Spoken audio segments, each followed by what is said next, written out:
So, my old reliable phone cut off again. So, this is going to be a two-part video now. But that just gives me a better opportunity to just ramble on about gurus. So, what I was saying in the last part about gurus was, a lot of the time, the reason that devotees are so persistent of being around these gurus is, like I was saying, the gurus will just leave their bodies. There is nothing tying them to this reality. As Ramakrishna once said to his devotees, "Quick, quick, somebody get me tobacco." And one of the devotees says, "But Ramakrishna, you don't like tobacco, you don't smoke." Ramakrishna says, "I need something to hold me down to this reality, or else I will leave." That's some far out shit. What's he talking about? What are these gurus doing with their consciousness that allows them to do those sorts of things? That allows them to come in and out of their body as they please? That allows them to completely defy what we call reality? Where are they in the sense of the game? How's the game being played?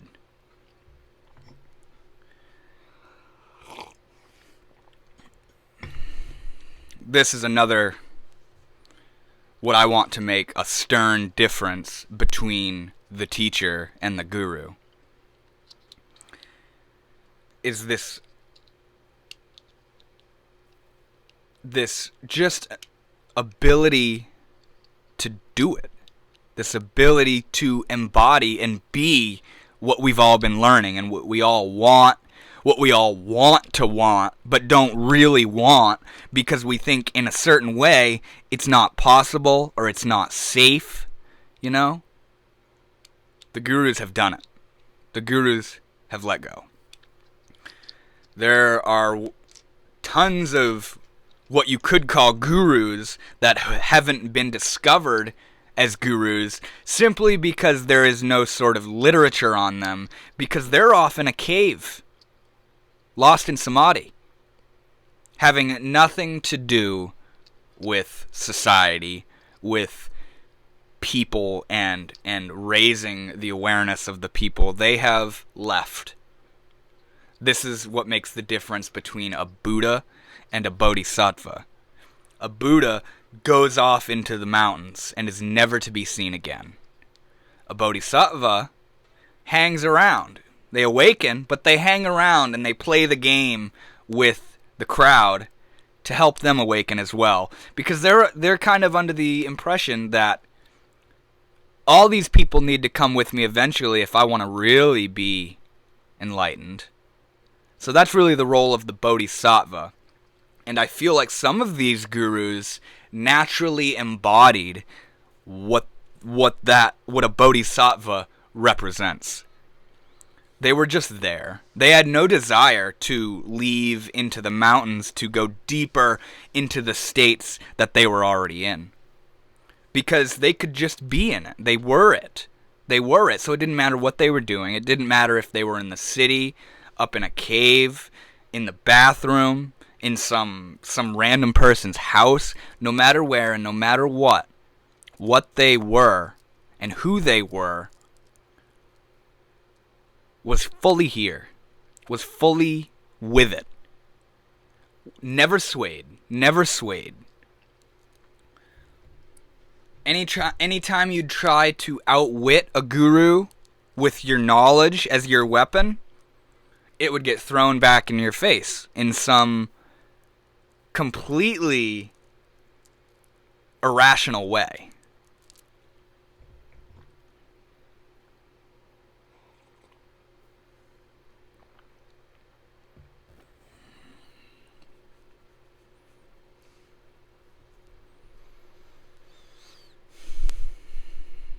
Now, Ramana Maharshi, a guru, very renowned and wise guru, made the statement that God, guru, and self are one and the same thing. So what he's saying is that I, the Guru, and God are all one thing. So in essence, I'm my Guru. You know what I mean? It seems like to be the root of what he's saying. But don't get confused in what you identify as the I. Don't get weird with it. I am the Guru. You know, what I? What I? The concoction of thoughts that have been fabricated that you call yourself, that's the Guru?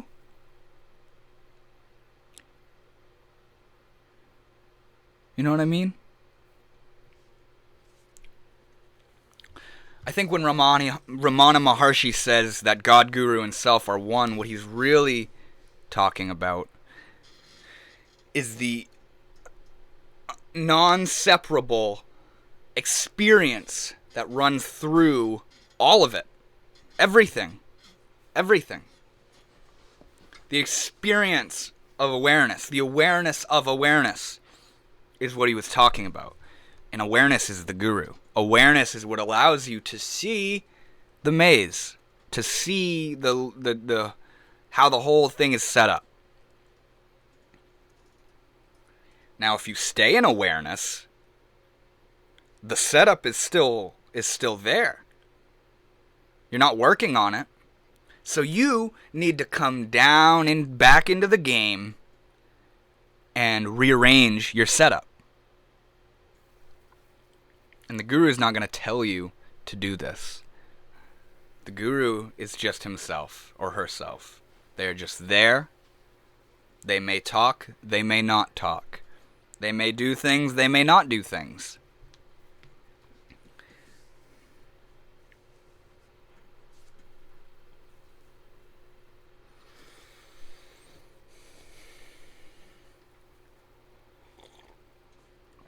Gurus are like spiritual playmates. Just by being themselves, they show you where you aren't. As Ram Dass put it so wisely. They show you what you're not doing. How lost in the BS you still are.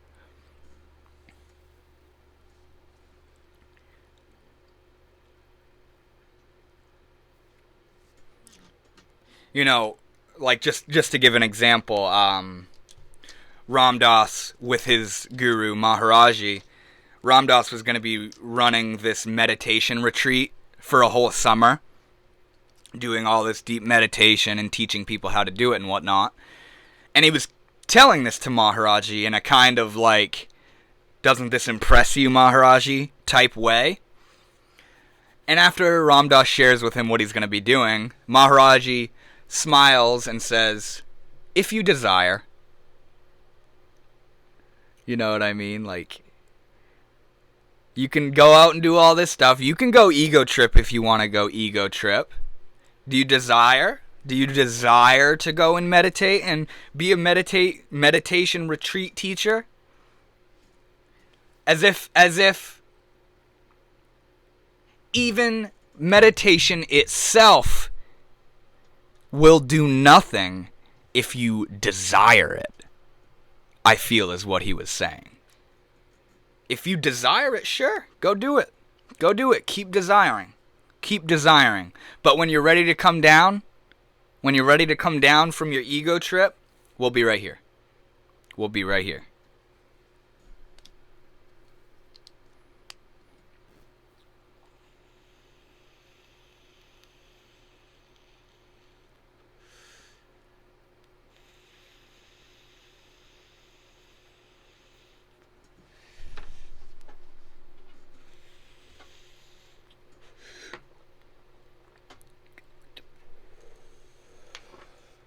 That guru that I was talking about a moment ago, Ramana Maharshi, that made the statement, God, Guru, and Self are one and the same thing. When he was laying on his deathbed, dying, he had gotten cancer. Inoperable cancer. And his devotees were all around him crying, saying, Ramana, please don't leave us, don't leave us. And Ramana said, don't be silly, where could I go? Let that sink in. This is a man dying. And that's what he has to say. Death isn't a game. Death is serious, right? Death is serious to us. You're dying, man. Put your spiritual bullshit aside. It's not spiritual bullshit. It's a way of being. It's an understanding. It's an innate realization that he had. Where could he go? Don't be silly. Where could I go? It just shows you the vast difference in perspective, the spectrum of what we think is important, what we think is real, what we think is dangerous or sad.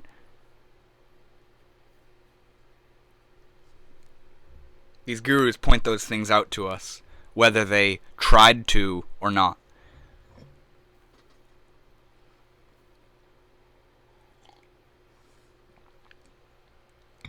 Now, Ram Dass says he didn't like talking about his guru much, even though he did quite a bit. He didn't like talking about his guru much at first because he feared people would get jealous.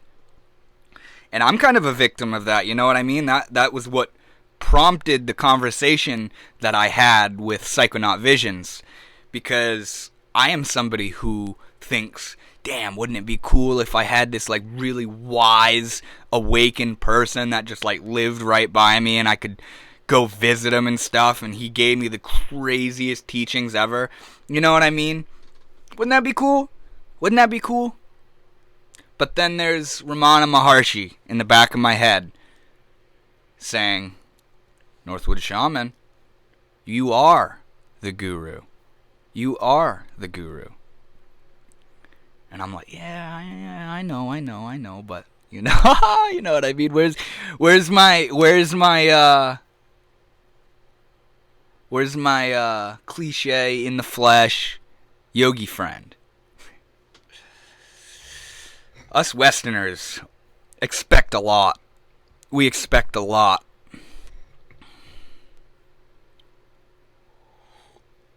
Hell, when we go and visit these gurus, or even a teacher, we expect them to give us what we want.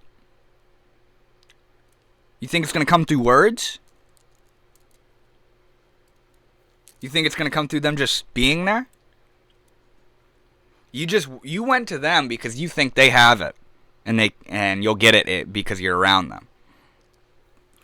And that is the game that the guru sees. He plays it. Like I said earlier, he plays that game with people. But that's not him. That's not him. He is everything. The guru is everything. We are all everything. But we're playing. We're busy playing. We're busy pretending. We're pretending to be people doing things with these different roles and personalities and whatnot. And that is what the guru sees as Leela, the divine play. Now what's tricky is a teacher can know all these things. Here I am telling you all this crazy shit about gurus and miracles and whatnot. I could act like an awakened being. Like I'm, hello, how are you? All I am is awareness.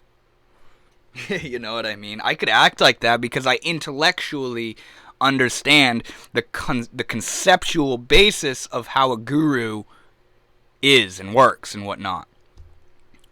But that's what makes a teacher, not a guru. A teacher understands what a guru is. A guru is what he is. There's no sense of trying to be like that. There is no sense of needing to be like that. It's just the way things are.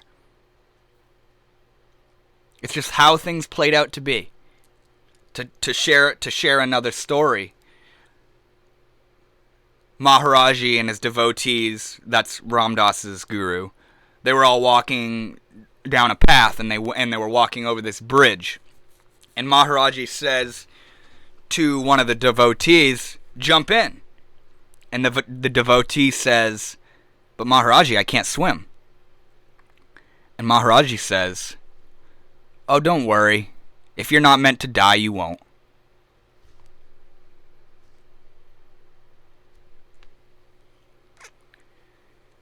What I got from that statement was,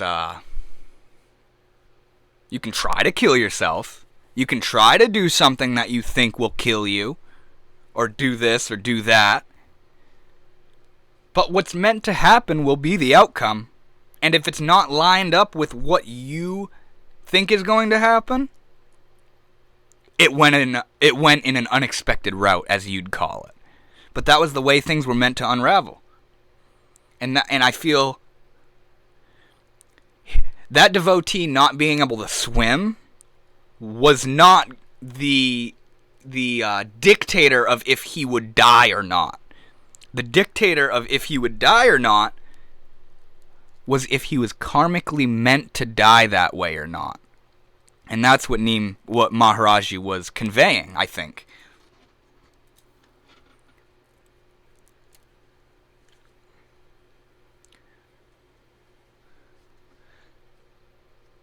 So I don't know how to expand on this much more. I just really want to make it clear that and I kind of fear my video is going to cut off again. But I really want to make it clear that there is a distinct difference between a teacher and a guru. Teachers may even pretend to be gurus. They may act like a guru and think to themselves they're like a guru, and all these people that learn from them are their devotees and whatnot. So be careful. Be careful. Don't go.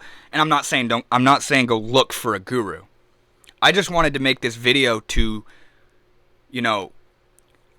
clear up for not only Psychonaut Visions, but anybody else that might not know a clear understanding of what a guru is. Clear that up.